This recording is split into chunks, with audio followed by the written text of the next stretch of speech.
In Oakland, it was all about Latrell Sprewell returning to the scene of the crime. And all night, he showed deep anger and emotion for all that went wrong out there.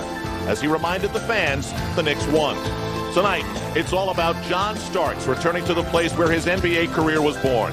For 8 years, we watched him bounce to a different beat and play every game like it may be his last. It's a night for the memories of when he soared, of a love affair that must deal with the simple fact that now he's a Golden State Warrior.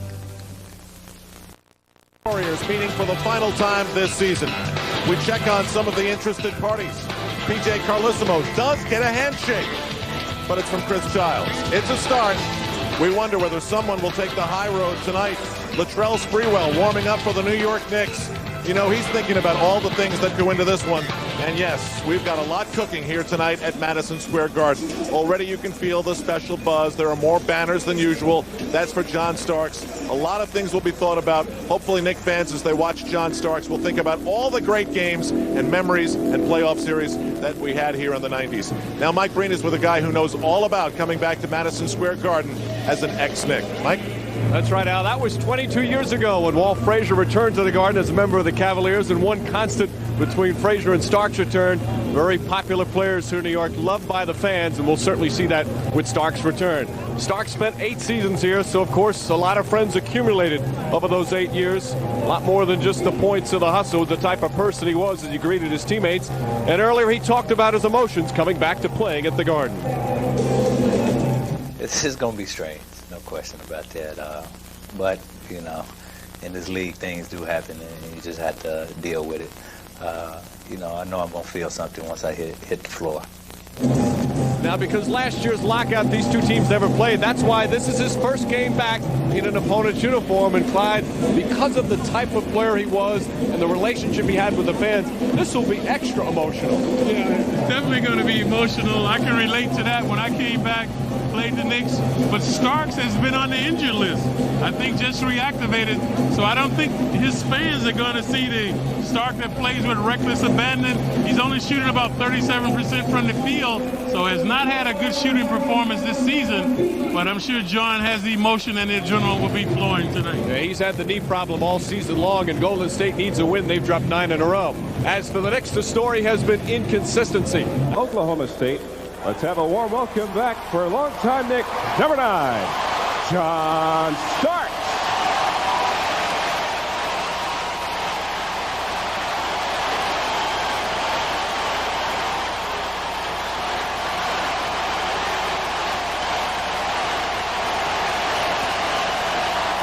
At the other guard at 6'1" from Oklahoma State, number 10, Mookie Blaylock. At forward at 6'8" from Alabama, number 21, Jason Caffey.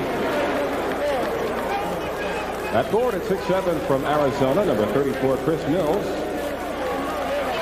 And at center at 6'9" from North Carolina, number 33, Antoine Jamison. Number 8, Latrell Sprewell.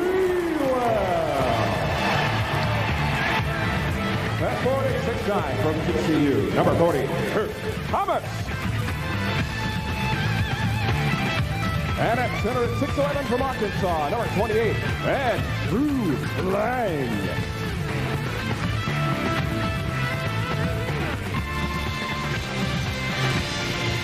So another sellout crowd here at the Garden, 305th consecutive, and a lot of them showing their feelings for John Starks. An ovation, Clyde, that would have lasted a lot longer. In fact, it was just starting to pick up steam when they announced the second guard, Mookie Blaylock, and I think the crowd wanted to cheer a little bit longer for a guy who poured his heart out here for 8 years. I'm surprised Starks was first. They should have saved him for last so he could get his kudos from the crowd. But then again, the Knicks know what they're doing. They want to get them too energized.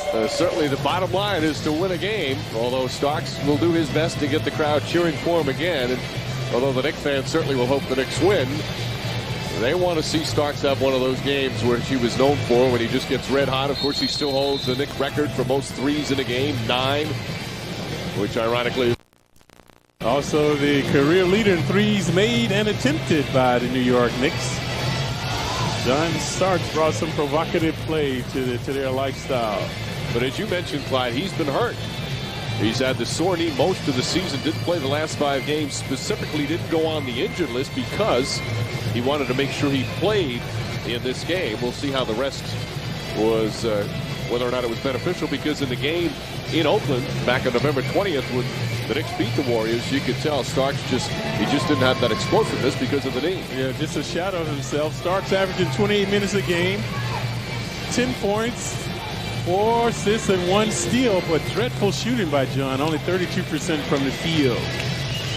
Speaking of poor shooting, this entire team, the Warriors, one of the worst in the league.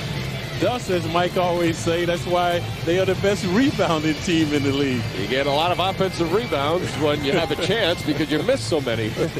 So Andrew Lang will start again at center, and he will jump for the Knicks. Jason Caffey for the Warriors. Starks with a save and gets his first cheer of the night.